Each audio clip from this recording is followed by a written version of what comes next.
నమస్కారం. గంటారావానికి స్వాగతం. ముందుగా ప్రధాన అంశాలు.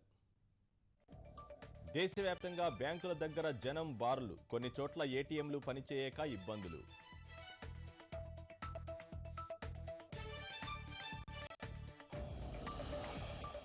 రెండు రోజుల్లో పూర్తి స్థాయిలో అందుబాటులోకి కొత్త నోట్లు, ఏటీఎంల్లో ఇబ్బందులు తొలగిపోతాయని బ్యాంకు వర్గాల ప్రకటన.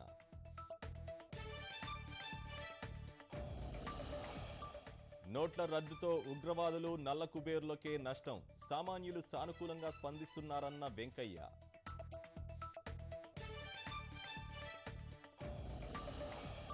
అవినీతి పోతేనే అనంత కరవు పరార్, విద్యార్థులతో ముఖాముఖిలో పవన్ కళ్యాణ్.